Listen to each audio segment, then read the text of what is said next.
Hi, I'm Dr. Ken Lipstock. In this section of the cataract surgery PowerPoint, we're going to talk about how to reduce or eliminate your need for eyeglasses with cataract surgery. If you haven't already listened to the section on Introduction to Cataract Surgery, I highly recommend that you do so prior to moving on to this section. Whether or not eyeglasses are needed after cataract surgery is an important topic. The first goal of cataract surgery is just to get you to see clear again, whether you're wearing glasses or not. The second goal, though, is while the surgeon is at it, there are various things that can be done during the cataract procedure to either reduce or eliminate your need for eyeglasses, and to do that would be the second goal. Insurance covers general cataract surgery, but it doesn't cover refractive cataract surgery, those techniques and tests that are done to reduce the need for eyeglasses after the cataract surgery. So there will be out-of-pocket expenses for those extra things done at the time of surgery to minimize your need for glasses post-operatively. Some patients don't mind wearing glasses, but the way I view it is our job to educate you to understand what it's like to be wearing the glasses after cataract surgery, seeing clear now that the cataracts are gone, versus seeing clear even without glasses. And then it's up to the patient to decide the relative value for that. So to help educate you about this, let's try to first explain refractive errors such as farsightedness, nearsightedness, and astigmatism.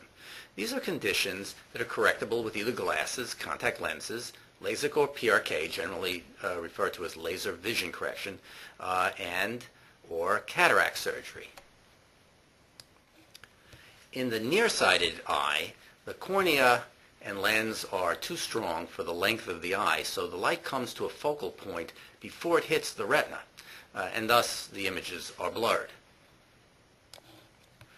In the far-sighted eye, the cornea and lens are not strong enough for the length of the eye, so light comes to a focus behind the retina, and again images are blurred. With astigmatism, the cornea is oval instead of spherical, creating two focal points and thus blurred vision. Usually some astigmatism is tacked on to whether or not the patient is nearsighted or farsighted. And then there is presbyopia, or the loss of accommodation. The focusing muscle in the eye changes the shape of our lens to help us focus on near objects. That's referred to as accommodation.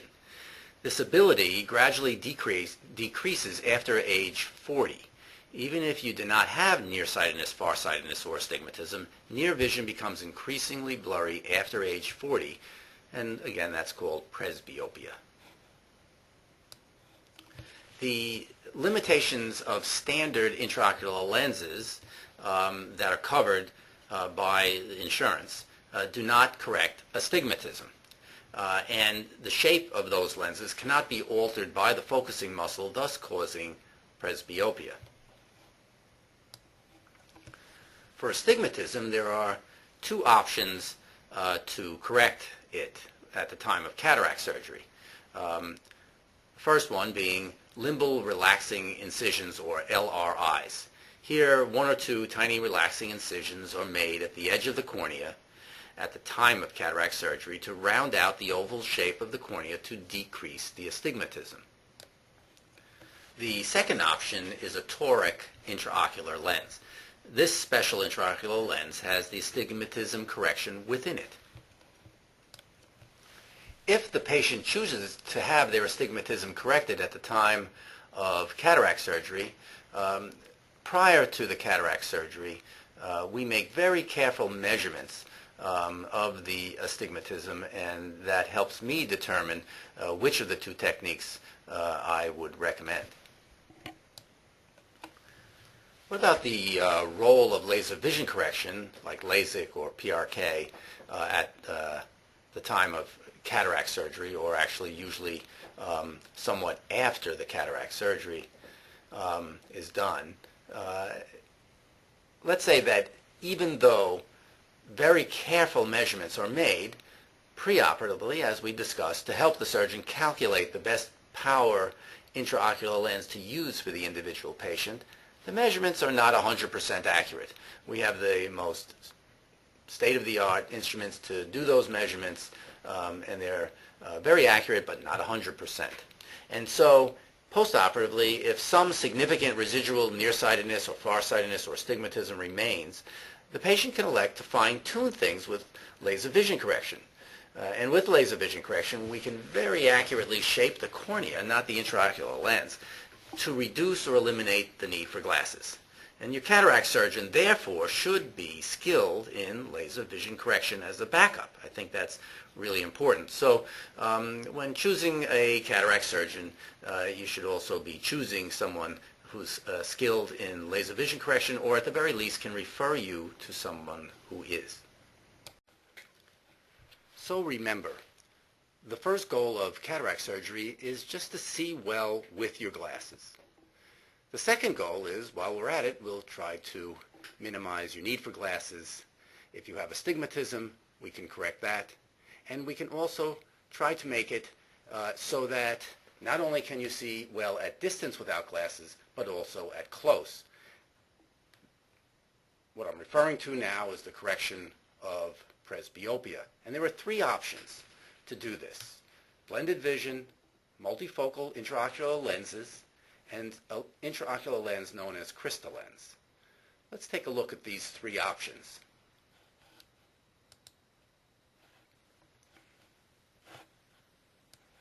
With blended vision, what we're doing is taking the dominant eye, and which eye is dominant is a brain thing, not an eye thing, but one eye is more dominant in the brain than the other. And so preoperatively we determine which eye is the dominant eye, and we take that eye and set it for distance. And the non-dominant eye will set for near, without glasses. We set it so there's not too much of a difference between the eyes, so the brain can easily blend the two images together.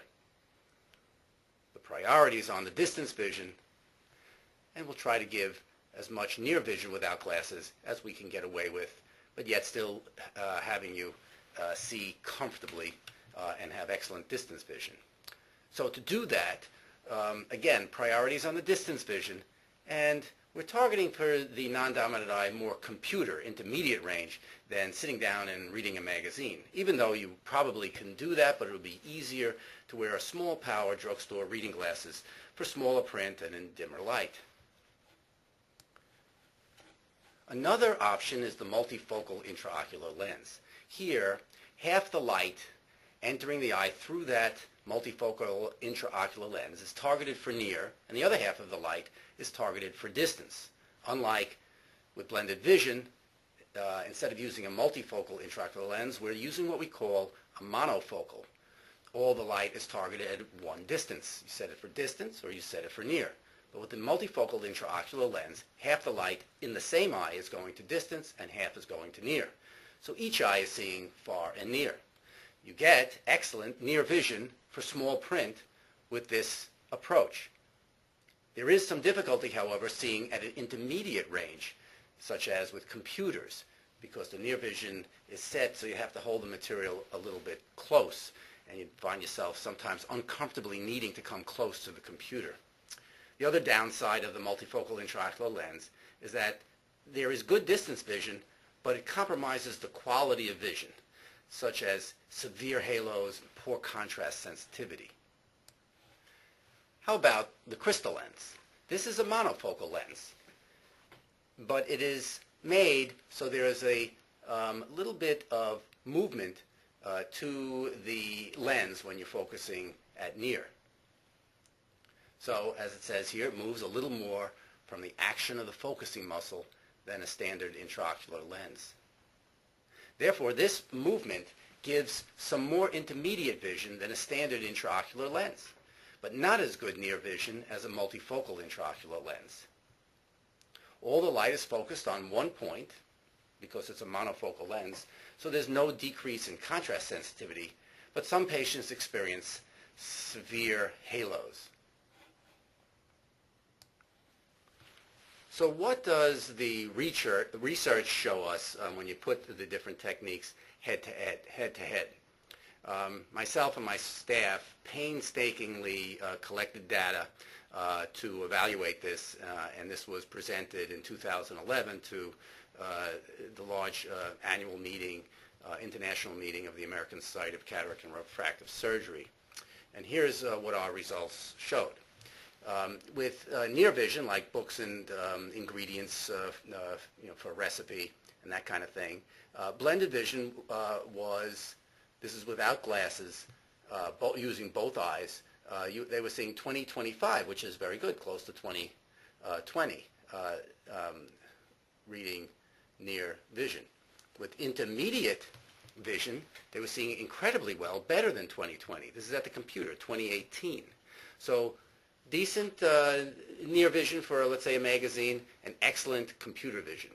With the multifocal intraocular lens, both eyes are set for distance, but each eye can also see it near, and they have excellent vision at near, as we had said. They're seeing just about 20/20 reading small print. But they drop off at close to 20/30, less than 20/25 at intermediate range for computers. The crystal lens doesn't have that great a near vision for, let's say, reading a magazine, 20/32, not as good as blended vision. Why? They're both monofocal lenses. Why is blended vision better for seeing at near, such as magazines? Because one eye is set for far and one eye is set for intermediate, but that also gives a decent ability to see near, like magazines. As I said, with blended vision, plan on wearing drugstore reading glasses for the smaller print, just to make it a little easier. And many of the crystal lens patients, where that lens has some movement to it, so if you're setting both eyes for distance and relying on that movement to see at close, it's a fair result at 20/30, but very good for intermediate for computers, but that they definitely drop off for reading magazines in smaller print and in dim light. Therefore, much of the time the surgeon needs to take that crystal lens and also give a little bit of blended vision, setting the dominant eye for distance and the other one making a little nearsighted so they can see up close a bit better. But then you'll see the crystal lens costs so much more than when you're having standard blended vision, which is what I recommend. And so why spend all that extra money if you still end up doing blended vision? Kind of interesting. So let's look a little bit more at this.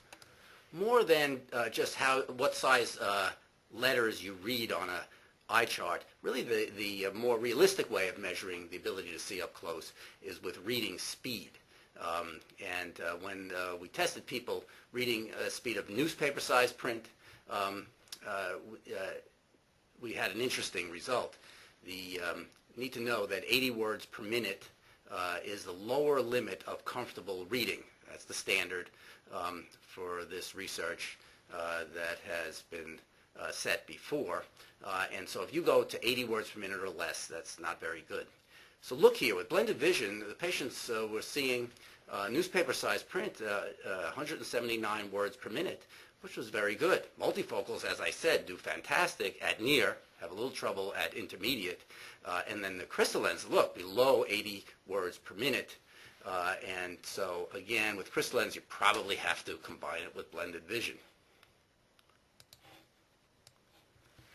Okay, so we have seen that the multifocal lens does really good at close, and some patients may require the ability to see very small items and read it very fast, and don't mind some difficulty seeing the computer or moving up a little closer to the computer, and that may be a fine option for them.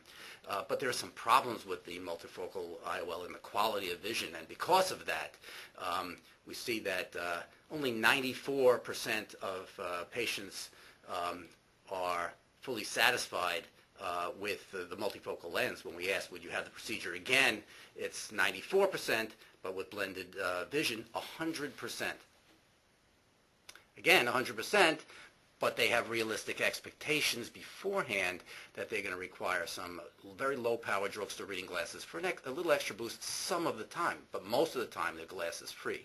With that realistic expectation in mind, going into it, 100% of the patients were satisfied, but you had some frustration with the multifocal.